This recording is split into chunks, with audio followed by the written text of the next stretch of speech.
Do you know any collegiate athletes? Have you ever wondered how these athletes actually have to spend while in school, even with being on a full scholarship? Well, hello. My name is Keyshawn Wells, and today I will be covering the untold stories behind the true life behind a collegiate athlete and why they should be compensated for their hard work and effort in their respective sports. Collegiate athletes have very little extra time to get a job or to get money for themselves when they do have free time. Now, some collegiate athletes don't have time to get a job with being a student and their responsibilities of being an athlete and a role model at the same time. Now, every single athlete spends majority of their time working on their craft. According to the NCAA slaves, collegiate student athletes may spend more than 40 hours a week practicing, leaving little time to keep up with their academic commitments. Now, majority of their time is spent on the field or the hardwood, making it tougher to complete assignments on rather than the normal college student.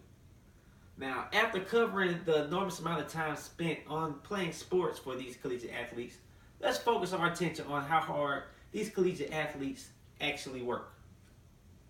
Now, stated by College Sports Fuzzy Math, most collegiate athletes spend as much or more time on sports during the off season as they do during the season, leaving them little time for common college student activities like studying, internships, and part-time jobs. Now, as far as collegiate athletes go in their education, they might stay longer. Many athletes today leave early for the simple fact that their families are relying on them to provide a means of capital revenue for the family, or at least to be able to take care of themselves while at school without having to ask for extra money. But if the NCAA decides to compensate these athletes, they may decide, hey, you know what? I'm making money here. I might as well stay rather than enter the draft early and not further their education. See, when you start making money, then you can leave whenever you are ready. I think part of the culture has become, if you don't want to be here, then you can leave and turn pro, instead of staying in school to complete a degree that's safe to fall back on. See, just in case pro doesn't go well, you'll have a degree to fall back on. I mean, if we really think it's a good thing for kids to stay in school and complete their education, then why shouldn't the NCAA provide incentives for these student athletes to stay, or at least a capital means to take care of themselves beyond the football field or any athletic platform for that matter? Now, according to spokesperson ESPN Jay Bilas, college athletics is a multi-billion-dollar business where the only people who are restricted in their earnings in any way are the athletes. In any facet of college life, only one class of people have a financial restriction on them at all, and that's athletics. So the idea that it's based on education is a lie. No other student is told that they can't or cannot make money.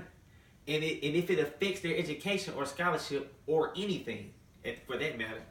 Now let's take a look at this chart. Now, as you can see, many college athletics make nearly around $13 to $14 billion yearly.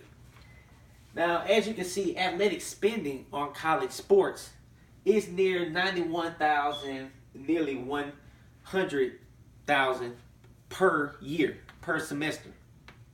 But as you can see, the athletic funding is nearly 90% less than the athletic spending.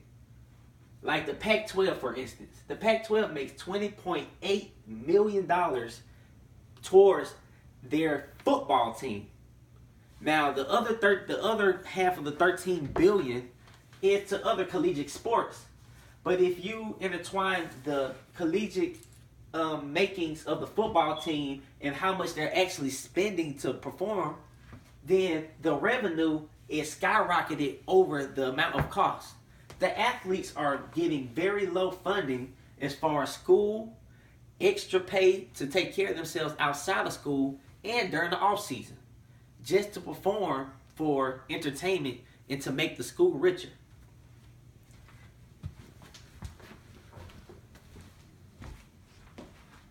Now, according to NCAA slaves, If you're a music student who is on a full music scholarship, unlike football, you can apply for your trade in any professional sense.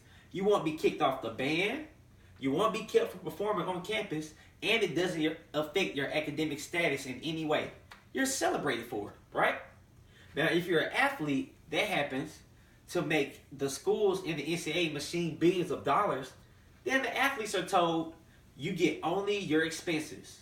And one of those biggest components of the expenses you get, we paid it for ourselves to see you play. And it claims to cost us money.